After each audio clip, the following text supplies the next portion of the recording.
Good evening, everyone. I apologize for the technical glitches and the lateness in trying to get this up and running. I appreciate you bearing with us on that. Tonight's topic is really a challenging one. This is really an existential impact or threat to our community of pretty much a slow moving item as it relates to sea level rise. While our county has experienced various disasters in the past, Thomas Fire, other impacts, and we've dealt with rebuilding and trying to address and recover even stronger and better. This type of threat is really unusual. It's one where it's slow moving, and there's different modeling that you're going to hear about tonight. But the level of this transition of our coastline, something that we all dearly love and enjoy, whether we're visiting the coast, whether we're homeowners, it's really affecting stakeholders at so many levels. It's our various community members who are recreating and enjoying the coastal environment. It relates to our economy, the tourists and visitors that come here to see the coast and enjoy the coast, the service industry, hotel, restaurants, and others that help support that viewing our coastline and enjoying the coast. It's county and state and federal assets along our coast that are critical in so many ways to our community. But most importantly in all this, it's homeowners as well. It's their own properties that potentially are at risk here over time. Their families tied to their properties, an emotional level, somewhat different to a degree in other aspects. It's really important to be aware of. So this topic, we realize, has a whole bunch of layers to it. What we're trying to do here at the county is focus on the regulatory environment and how we can address this slow moving threat to our coast in incremental ways over time. We've been working with Coastal Commission staff, and you'll hear a little bit about that. To their credit, they are funding major planning efforts, including ours, across the state in trying to expand the community education and developing regulatory frameworks on how to address this threat for the entire state. You're going to hear about our county approach, modeling information, education about the topic, and really looking at, from our perspective as county staff, incremental approaches to developing our policies and regulations, knowing that there will be new information along the way. And I'm talking in decades here, not just in 1 year time frame, but looking at ways in which we can start our process of resiliency as it relates to our coastline. This isn't going to be one policy and one regulation and we're done. It's going to be working with the community stakeholders, the homeowners, and the public in evaluating our first efforts here that Mr. Engstrom is going to lead you through and getting your public engagement. So I thank you for your participation tonight. And with that, I will turn it over to Planning Manager Aaron Engstrom. Thank you. Thank you, Director Ward, and thank you everyone who's in attendance tonight. We will go ahead and begin the slideshow here. And so why are we here today, right? This is the question. And the Planning Division received 2 grants from the Coastal Commission to update the policies and regulations for coastal hazards and sea level rise for the unincorporated areas of the county. We see that the county can be a naturally hazardous environment, even today, and this update addresses both current and future hazards. New development that is built along the coastline today is expected to last about 80 or 100 years and could be affected by sea level rise and large storms. So it is important to lay a foundation for the future today. This map shows the study area highlighted in pink, green, and orange. If we exclude the cities and the naval base, there are about 23 miles of unincorporated area to plan for. About 2/3 of the planning area shoreline includes shoreline protective devices such as seawalls and rock revetments. The pink area is the north coast of the county, the green area is the central coast, and the yellow orangish area is called the south coast. You'll hear that throughout the presentation. So what we've done in these two grants is the first grant resulted in a vulnerability assessment report, which was a GIS-based analysis of potential impacts with up to 5 feet of sea level rise. Then we drafted an adaptation report that included a toolkit of various adaptation strategies that may be used in our local coastal settings. Other county agencies provided input and review of these reports. Phase 1 also included a list of basic draft policies to start with regarding the topics you can see here, such as provide more information in real estate transfers and permits that disclose hazards, and to ensure that new development is safe from coastal hazards. Both Phase 1 and 2 include community outreach. Phase 2 included more educational efforts, such as an extensive webpage update with videos and community outreach materials, and it included development of the draft policies and regulations that are before you for today for review and comment. Given that percentage-wise, the county leads the state in the lengths of shoreline protected devices, and those are a focus area for the state guidance, seawalls and revetments were a special topic to address.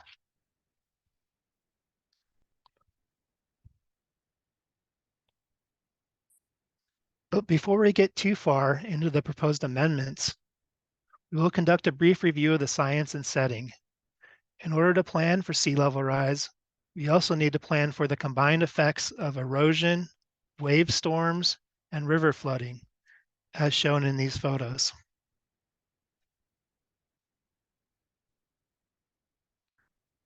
This slide shows the coastal resilience model results for the County of Ventura. This was the model used for the vulnerability assessment. It includes up to 5 feet of sea level rise and a 100-year storm event. Note that along the north and south coast areas of the county's coastline, north and south coast areas of the county's coastline, the steep mountainous topography limits the inland extent of flooding, while the flat areas along the central coast have more extensive flooding potential, and therefore we see more blue colors in the central coast areas. This chart shows that the rate of sea level rise has been increasing over the last century. The bottom axis shows the years, while the vertical axis shows the inches of sea level rise, up to a little over 4 feet in total. The rate of rise in millimeters per year has been increasing and is now 4.2 millimeters per year, according to NASA. Also, according to the Ocean Protection Council Draft California State Sea Level Rise Guidance 2024 update, there is a 49% probability of 3.1 feet of sea level rise by year 2100.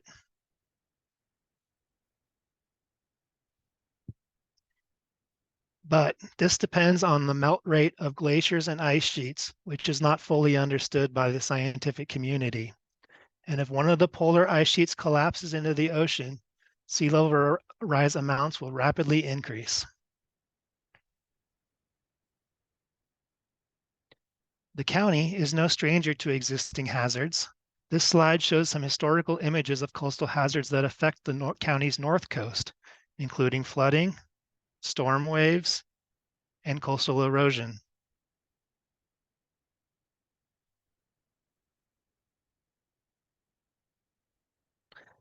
This is a map of the North Coast from the vulnerability assessment. It shows inset maps for existing communities. The purple color identifies areas that are vulnerable to storms today, while the yellow colors show areas that are vulnerable with 5 feet of sea level rise and a 100-year storm. Most of the vulnerable areas are located seaward of Old Pacific Coast Highway and Highway 101.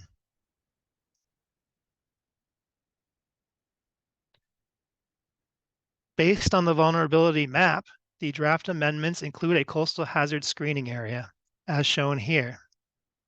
When new development is proposed on the blue shaded area along the shoreline, designed for sea level rise and wave run-up would be required.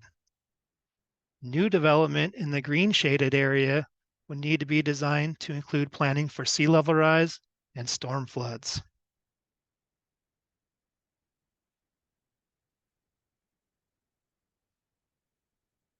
Moving now to the Central Coast, we have some photos of storm and high tide flooding. The photos in the center were taken during a king tide, which is the highest tide of the year and is generally considered to be a preview of sea level rise.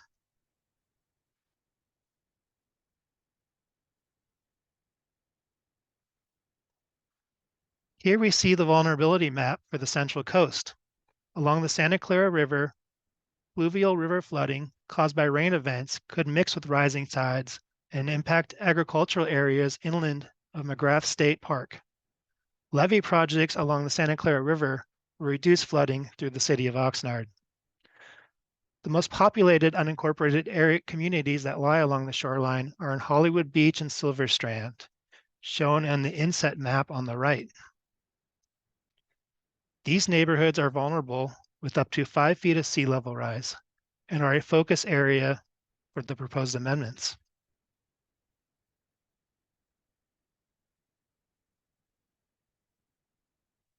This map shows a proposed coastal hazard screening area in a blue shade that includes unincorporated areas near McGrath State Beach and Harbor Boulevard, including the bridge over the Santa Clara River.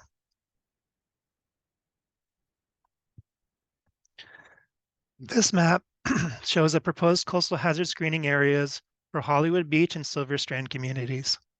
Similar to the North Coast map, when new development is proposed on the blue shaded area along the shoreline, design for sea level rise and wave run-up would be required. New development in the green shaded area would need to be designed to include planning for sea level rise and storm floods.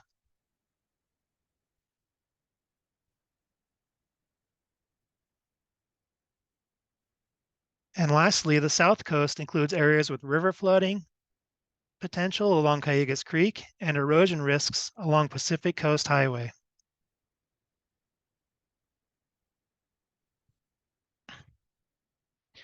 Here is a map from the vulnerability assessment for the South Coast planning area. Compared to the others, this map includes the most yellow colors, showing agricultural lands near the Cayugas Creek that could experience flooding with 5 feet of sea level rise. Similar to the North Coast, the steep topography at the foot of the mountains makes the areas on the ocean side of Pacific Coast Highway vulnerable to sea level rise. Narrow beaches and coves in this area are likely to be flooded and eroded if nothing is done.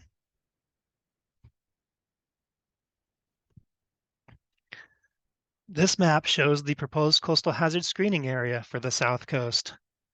It generally includes the areas on the ocean side of Pacific Coast Highway and the ocean itself, and the highway itself, excuse me.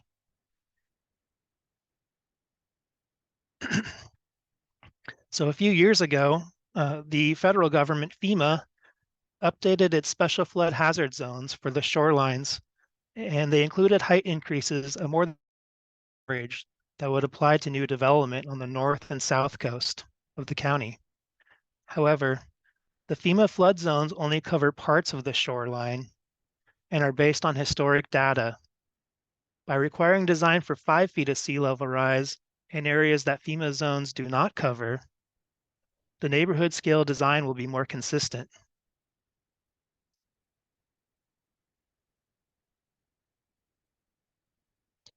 One aspect of FEMA requirements and the proposed sea level rise amendments is consideration of accessory structure design, such as decks. Breakaway deck design was recently needed in the city of Pacifica.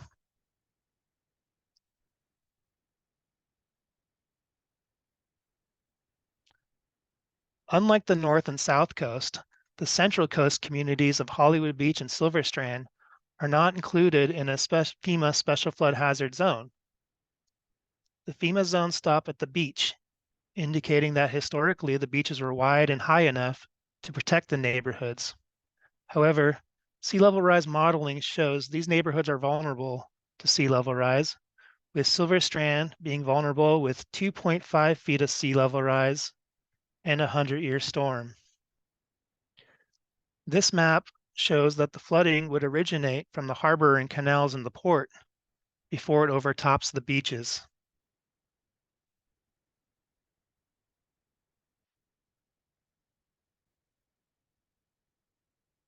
Erosion of beaches and sand dunes pose serious risks to ecological resources, particularly species like the snowy plover.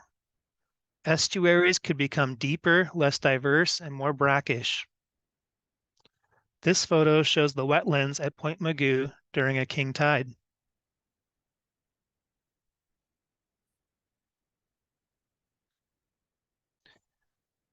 That concludes an overview of the project and the county's vulnerabilities.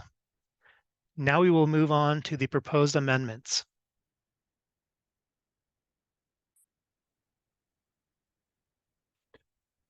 Planning for resilience to sea level rise includes the adaptation strategies shown here, which are do nothing, protect, accommodate, and retreat. These strategies can be combined, and this is called a hybrid approach. The proposed amendments include accommodate through elevation on parcels and ways to use natural and engineered devices for the protection of neighborhoods.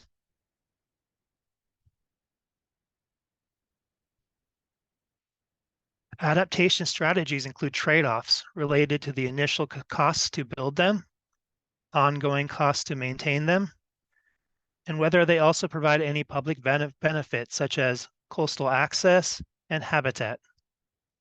The state guidance has noted that shoreline protective devices such as seawalls can adversely impact beaches and make them narrower due to increased erosion.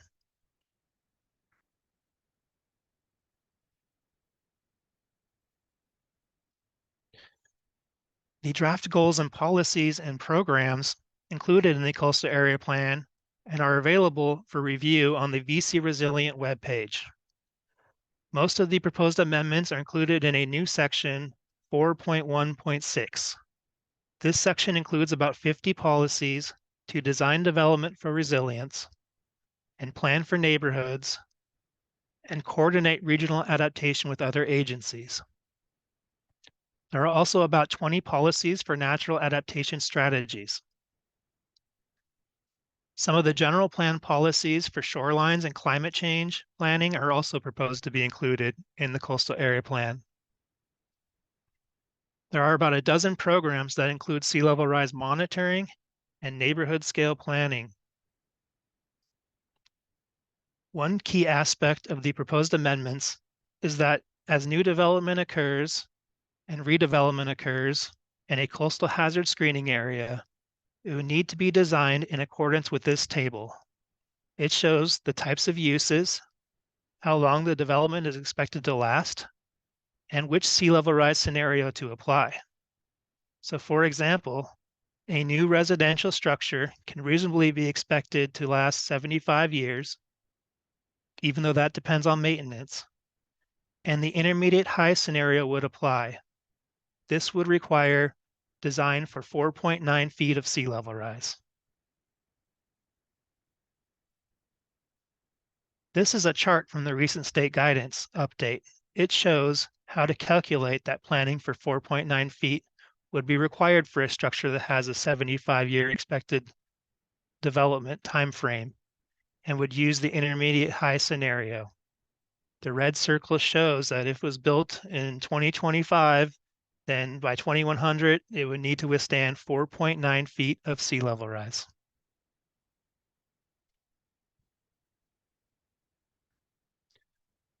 The proposed coastal zoning ordinance amendments are intended to implement the coastal area plan policies.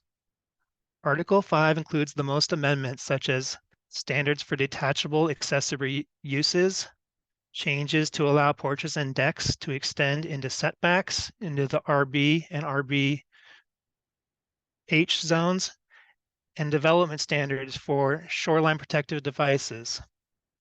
There is a provision to allow limited maintenance of seawalls and revetments with minimal permit review. If a new shoreline protective device is proposed, analysis of sea level rise potential impacts is required through a coastal hazard analysis report that is described in Appendix H1 at the end of the zoning amendments. This is also where the coastal hazard screening area maps can be found.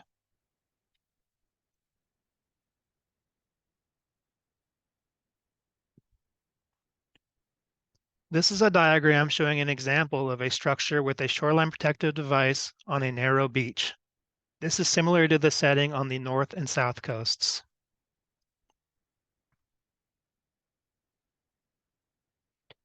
When the structure is redeveloped, it would need to be elevated and designed for resilience to 4.9 feet of sea level rise. The elevation would reduce reliance on the shoreline protective device. Since the structure would no longer be reliant on the seawall could be maintained but not enhanced under the proposed amendments.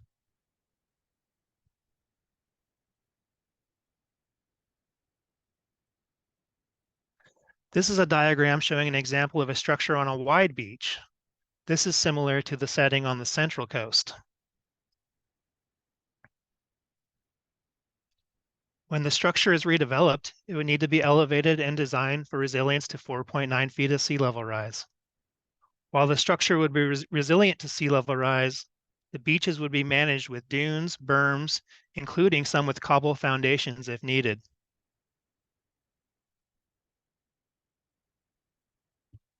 Here are some examples, or here's a picture of elevated shoreline development on a wide beach. This is similar to what the proposed amendments would result in for Hollywood Beach and Silver Strand.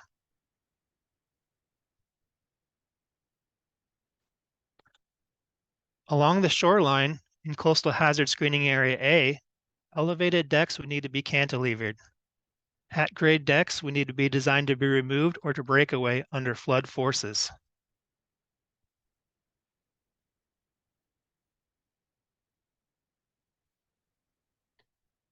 The policies and programs that support neighborhood scale plans include planning for adaptation triggers. An example for Hollywood Beach shows the years and some assumptions about the amounts of sea level rise at the bottom of the screen here. Some examples of triggers for an adaptation action are shown in yellow and include when waves overtop the beach or when the beach reaches a certain minimum width. Then a pre-planned project is implemented, such as sediment deposition and berms or dunes with cobble foundations. This is an example of a neighborhood scale plan for beaches.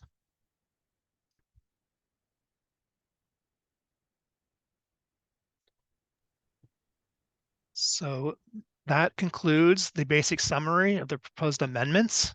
The next section includes some visual simulations for sea level rise with our Associate Senior Planner, Donald Nilsson. Thank you. Thank you very much, Aaron.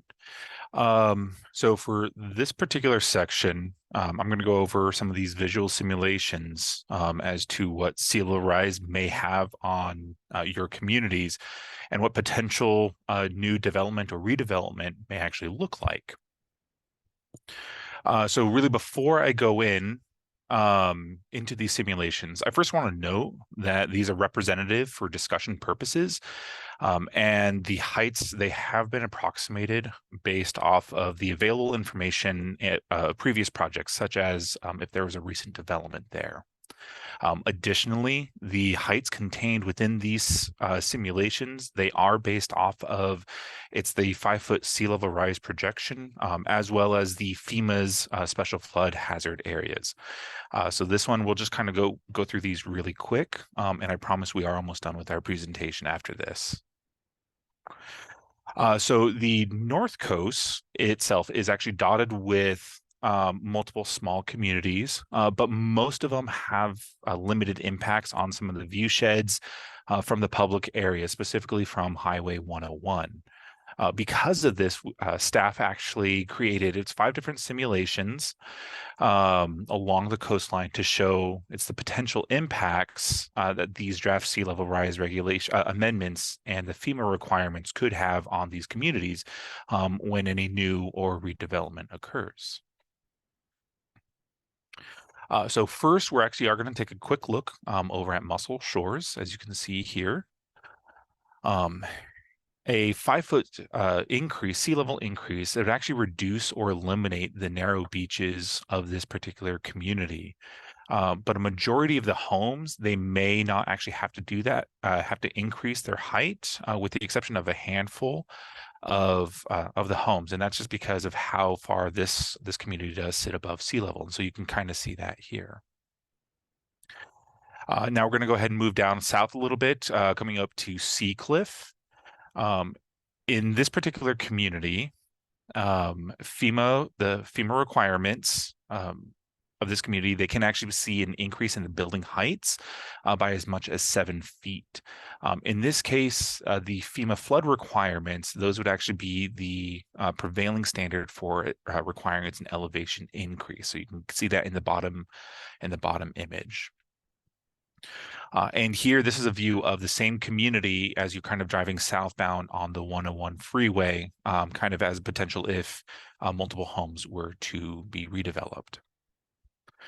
Now we're going to go ahead and move over to Faria, so we're going north to south. So we're going to move down to Faria. And the potential height increases in this area, again, will be they'll be about equally driven by both FEMA as well as sea level rise increase. They are fairly close to each other. So you can see, potential increase in a building height within this area.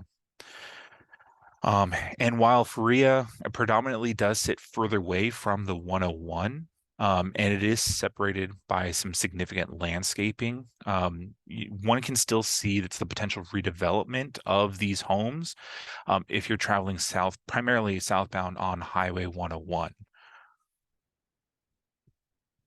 For the next two, and these are going to be the final examples for the North Coast, we're actually going to go into Solomar. So first, it's going to be focusing on this central portion of Solomar.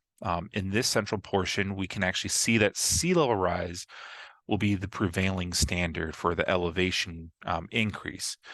However, given that the 101 is actually elevated at high enough above this community, as well as this central portion of Solomar is located behind, it's a solid fence with additional landscaping.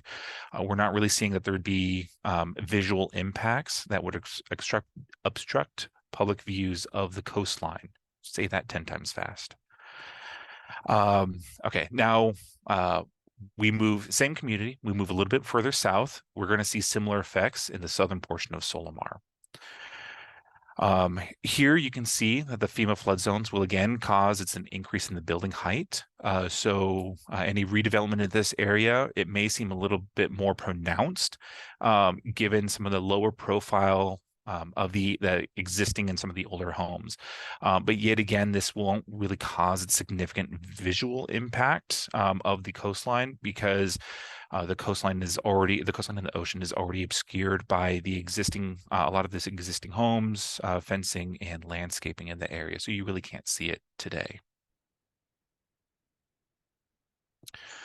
And here, this is the same area is what it could potentially look like. Again, just taking it southbound 101, if multiple homes were to actually be redeveloped. You can see that in the bottom image there.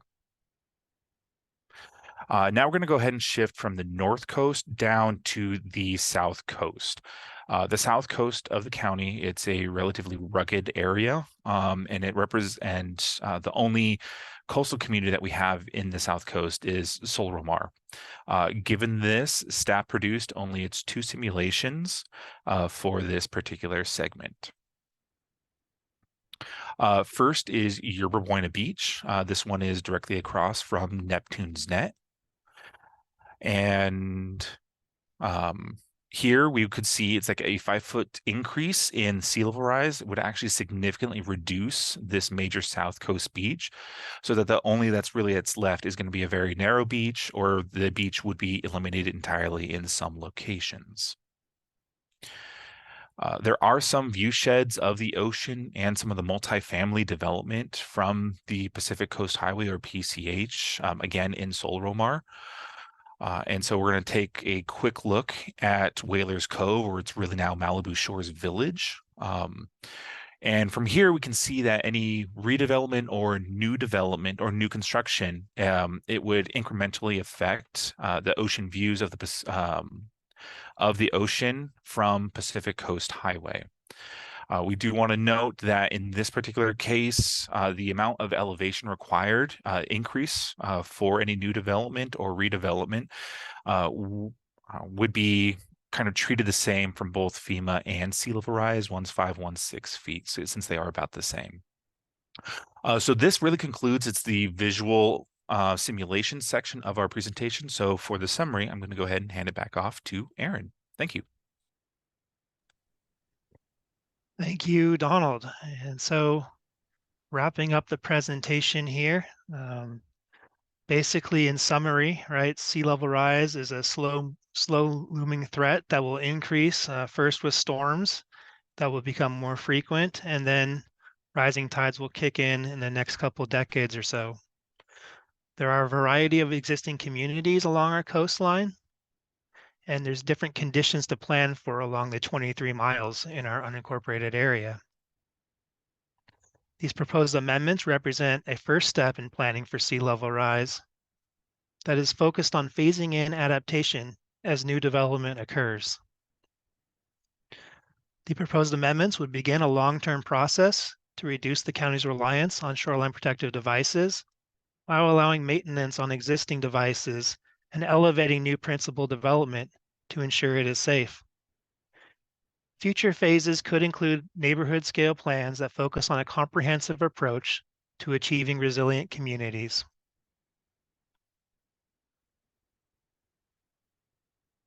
The remaining phases of this project are shown on this slide.